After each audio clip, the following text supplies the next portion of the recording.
tal? ¿Cómo están? Les habla Marian de la Fuente. Miles de marroquíes comenzaron a entrar en masa esta semana en los territorios españoles de Ceuta, asistidos por la policía marroquí que los ayudó de alguna forma a cruzar al otro lado. Pero estemos claros, este no es el resultado de una crisis humanitaria. No vienen huyendo de una guerra, ni de una persecución política, ni de una catástrofe natural. Son un ejército de avanzada donde además han usado 2.000 niños como soldados, arrojándolos por una verja o a los peligros del mar, asegurándolos que del otro lado los esperaba Ronaldo. Un ejército entre los que, sin ninguna duda, fácilmente podrían hallarse yihadistas u oficiales de la inteligencia marroquí. Porque este no es un hecho humanitario la consecuencia de haber atendido una grave dolencia en España a Brahim Ghali, ministro del Frente Polisario. Estas son solo las excusas para llevar a cabo un plan orquestado por años por Rabat, mientras que este Chavo del Ocho que tenemos de presidente y toda su vecindad de ministros ineptos están más preocupados por Ayuso o por la cuestión de género que lo que tienen frente a sus narices. Una invasión premeditada que podría llegar a las 10.000 almas y que ahora les estalla en las manos, porque como en el arte de la guerra no les ha hecho falta misiles o disparos, sino una estampida en masa para tomar un territorio que consideran suyo. Estemos claros, desde la invasión del Sáhara Oriental, Marruecos ha tenido siempre los colmillos afilados con España.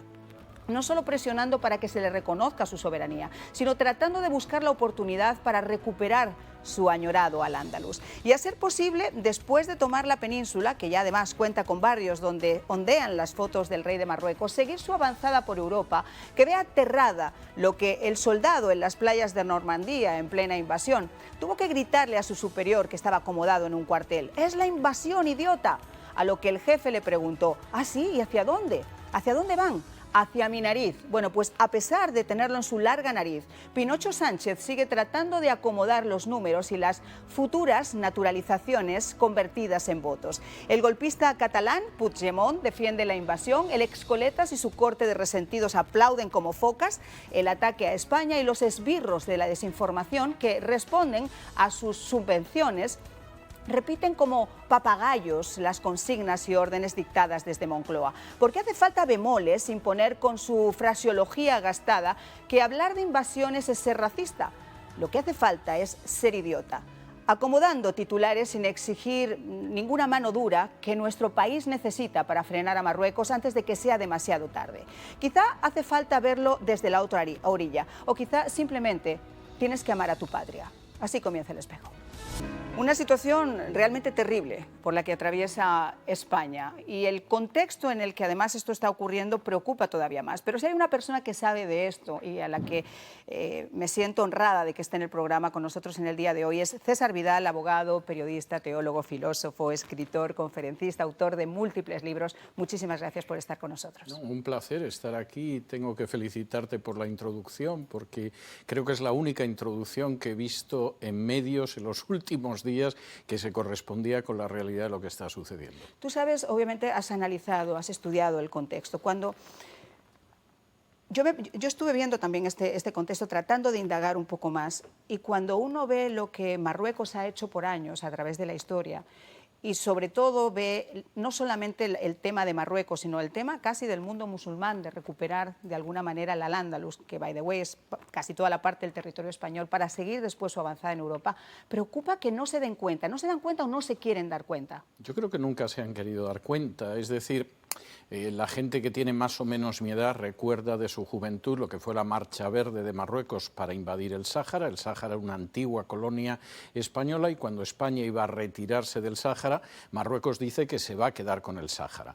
Se suele pasar por alto que hubo una sentencia del Tribunal Internacional de Justicia de La Haya que en 1975 dictamina que el Sáhara jamás ha pertenecido a Marruecos, ni ha pertenecido tampoco a Mauritania, y que lo único que se puede hacer es la salida de Naciones Unidas para las antiguas colonias, un referéndum de autodeterminación para que los habitantes del Sáhara, los saharauis, expresen lo que quiere ser.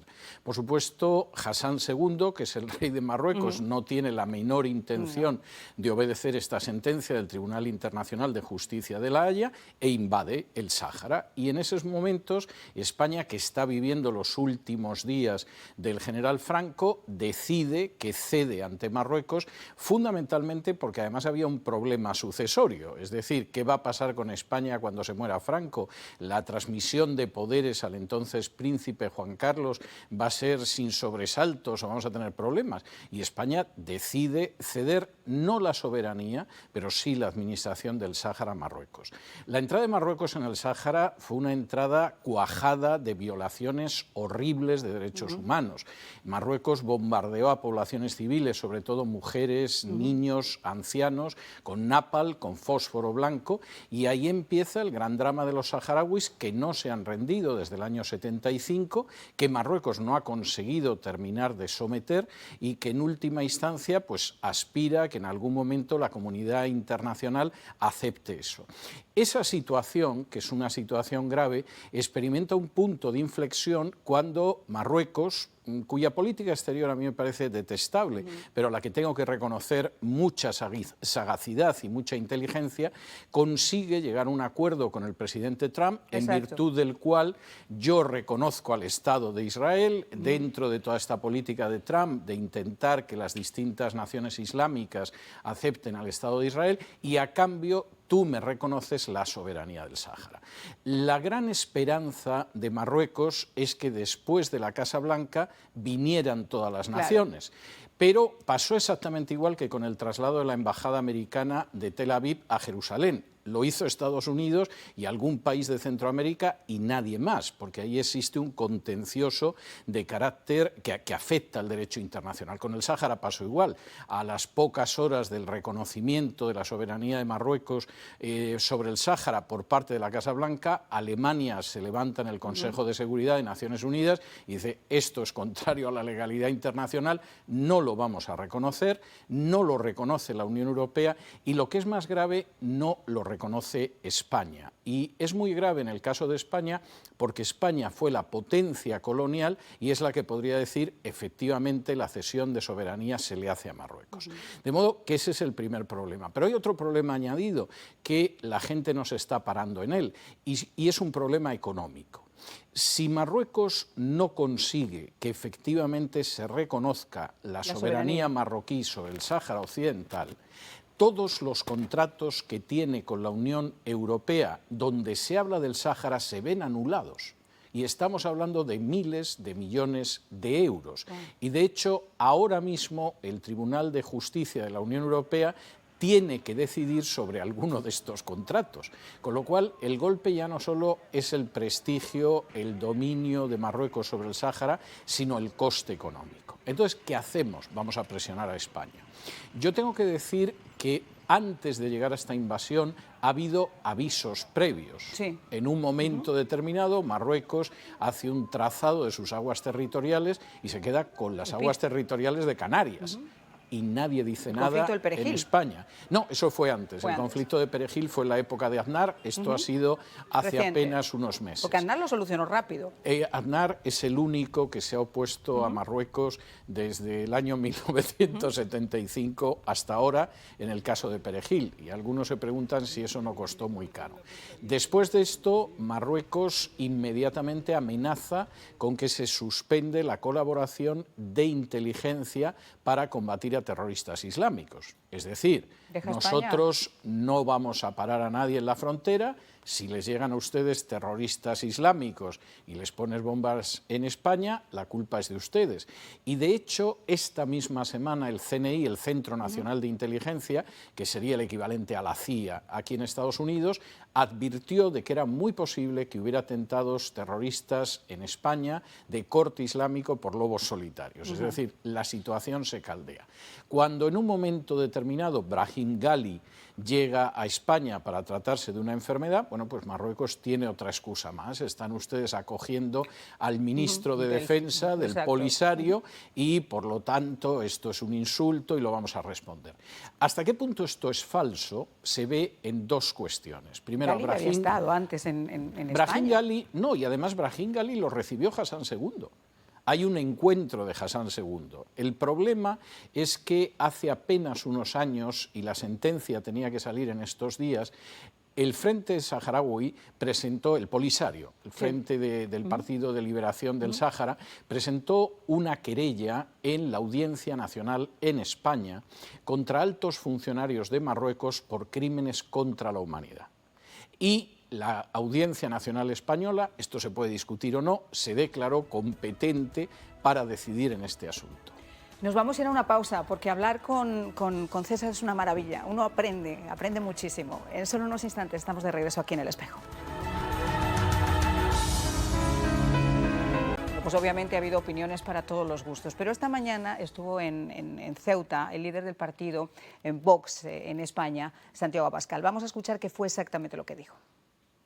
Nos encontramos ante una auténtica invasión del territorio nacional, una invasión dirigida y planificada por un país vecino, una invasión que ha lanzado a miles de personas, la mayor parte de ellos varones en edad militar, a nuestro suelo, también a muchísimos jóvenes, muchísimos menores que son utilizados como ariete humano por parte de Marruecos. Nos encontramos también ante un gravísimo problema de inseguridad que ha alterado la vida de nuestros compatriotas en Ceuta. Muchos compatriotas, muchos vecinos nos han dicho que no han llevado a sus hijos al colegio por el miedo que tienen por las personas que están deambulando, ocupando casas, asaltando algunos comercios y alterando completamente la vida y la paz de esta ciudad. Mira, por lo menos escucho algo que por lo menos me encaja en la visión de lo que nosotros estamos comentando, porque cuando tú ves, por ejemplo, en la televisión española, te dan ganas de llorar. En serio, a mí me dan ganas literalmente de llorar. No sé si es que tengo que llorar desde este lado del Atlántico o no, pero las justificaciones que ponen... O sea, quien opine diferente a que esto es una invasión es un racista. Bueno, o una persona carente de humanidad. O carente de humanidad, pero por Dios. A mí me gustaría que expresaran esa humanidad hacia los habitantes de Ceuta, que en las primeras 48 horas de la invasión han enviado más de 1.500 llamadas a la policía por palizas, claro, por robos, navajazos, por ocupación de viviendas, por asaltos, etcétera, etcétera. Han quemado hasta un colegio, César. Sí, bueno, y han reventado las puertas de multitud de comercios. Entonces, parece ser que esa gente no tiene derecho ni a la seguridad, ni a la paz, ni al respeto a su propiedad, ni a su integridad física. Para esa gente no hay humanidad ni cosa que se le parezca. Pero además hay otro tema particular. La policía marroquí obviamente les ayudó a pasar. O sea, esto está grabado. Eso está, exactamente, está grabado, está documentado, ves a la policía ayudándoles a asaltar. Hay una intención. No, después de esa intención que nadie puede obviar, tienes el tema de los menores. Entraron en los colegios y les dijeron que del otro lado de la verja Cristiano Ronaldo los estaba esperando y muchos niños estaban llorando ahora de este lado de la verja, allá en España, diciendo, ¿dónde está Ronaldo? Nos han engañado, y muchos padres en Marruecos buscando a esos niños. Mi pregunta es, ¿qué va a pasar ahora con todos esos jóvenes, con todos estos individuos que están aquí? ¿Los van a repatriar?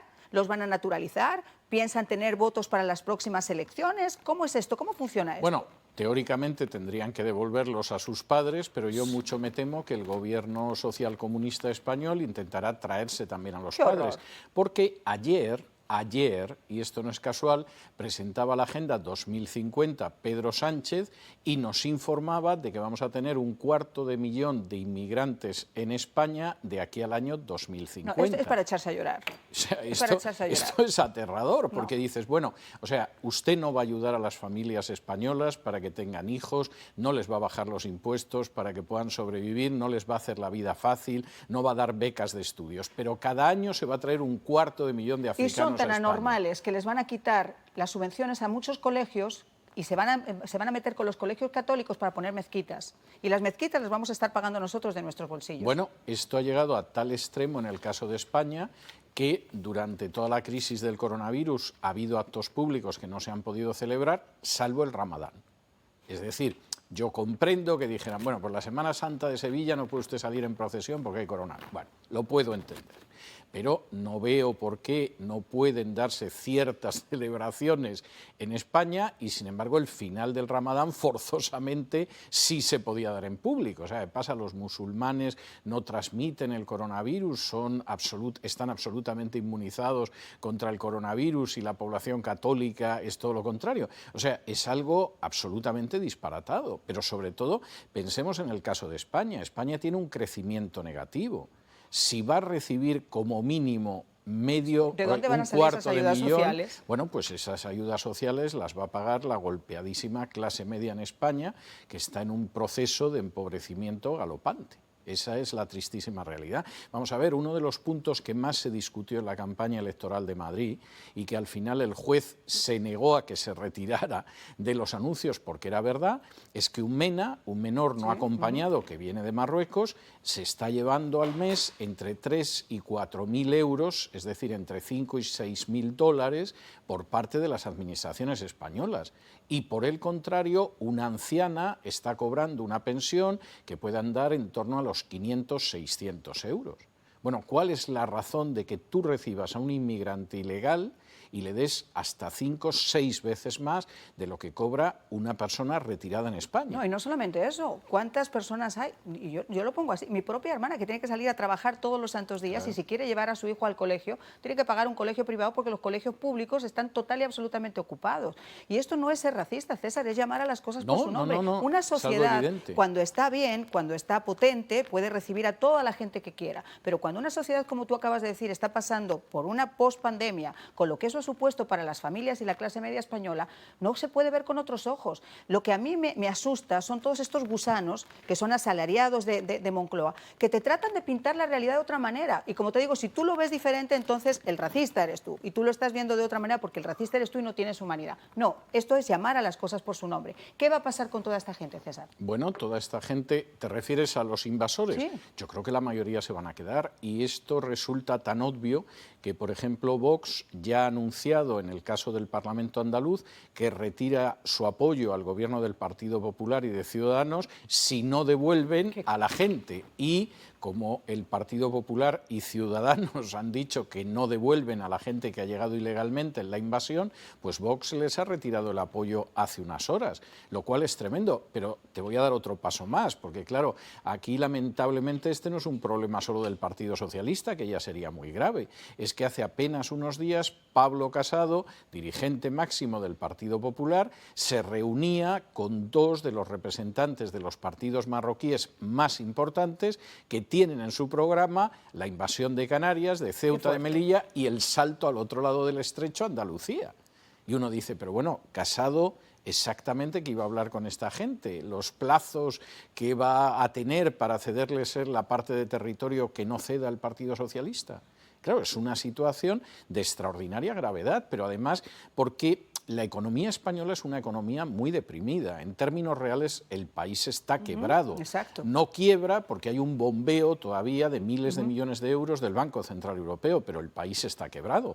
¿Cómo piensa mantener a toda esta gente? Y sobre todo, ¿cómo piensas mantener a esta gente por delante de una clase media española que está totalmente quebrada por el desempleo o por los altísimos impuestos? España es el país con mayor esfuerzo fiscal de toda Europa, con la excepción de Suecia, que es algo verdaderamente salvaje. Pero es que España oficialmente tiene más de un 20% de parados, en la práctica llega a cerca del 30%. Y entonces, ¿qué piensa hacer? En una situación en que el 20% de la población española oficialmente no tiene trabajo, ¿piensa usted recibir oficialmente a 250.000 de africanos? Bueno, esto no es una cuestión de racismo, ni de sentimiento de superioridad, ni cosa parecida. Esto es una cuestión de supervivencia nacional y de sentido común. Ahora, cuando yo hablaba de mano dura, es otro de los puntos que la gente dice, no se puede hablar de mano dura cuando... No, sí, discúlpeme, sí se puede hablar de mano dura, porque al final las consecuencias las terminamos pagando todos, y ellos también, de alguna manera ellos también. ¿Habría que retirarles la naturalización? ¿Habría que interrumpir los procesos de naturalización de todas esas personas que han tomado como costumbre saltar esa verja y entrar? Yo no tengo la menor duda. Es decir, yo creo que en estos momentos hay una serie de pasos que habría que tomar.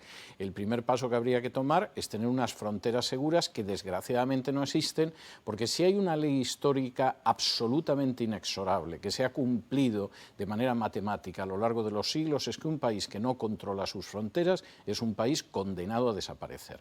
Y eso se cumple siempre. siempre. Es decir, las fronteras están como un y el elemento artículo de 8 de la defensa del país. Constitución lo dice clarísimo. Evidentemente, esa es una primera cuestión. Yo, desde luego, a continuación, toda la gente que ha entrado ilegalmente la expulsaría con una enorme tranquilidad de conciencia. Suspendería los procesos de naturalización de aquellos marroquíes que hay en España hasta que Marruecos se comporte de acuerdo a la legalidad internacional, que es algo que no ha hecho jamás, desde los años 50, no desde el año 75, y me plantearía muy seriamente anular la nacionalidad que hayan podido recibir en estos momentos marroquíes. Ahora mismo en las calles de Málaga están desfilando marroquíes con retratos del rey Mohamed, Sí, pero si con vete a banderas de Lavapiés. Marruecos y con el Corán.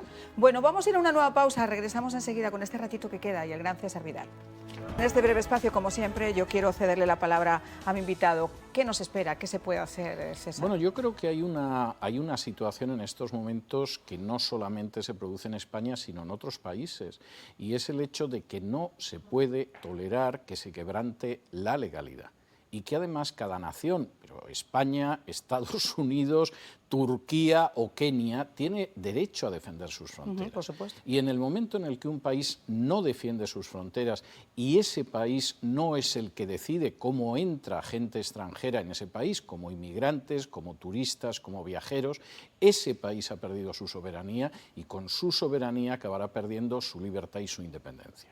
Pues te quiero agradecer muchísimo, César, que hayas estado con nosotros y obviamente vamos a estar muy pendientes a ver qué es lo que sigue pasando en estas próximas horas en nuestro país, sobre todo si esos menores van a ser finalmente repatriados, qué van a hacer con los centros de acogida que también están completos. Estaba escuchando esta tarde que muchos de esos centros de acogida se han tenido que trasladar ya a la península, han tenido que manejar y llevar menores hacia la península. Así que te quiero agradecer mucho que hayas estado con nosotros y a todos ustedes, muy feliz noche, les deseo un maravilloso fin de semana y nos vemos como siempre el lunes aquí en El Espejo y a las 5 de la tarde en Radio Caracol, en Café Caracol. Nos escuchamos. Bye.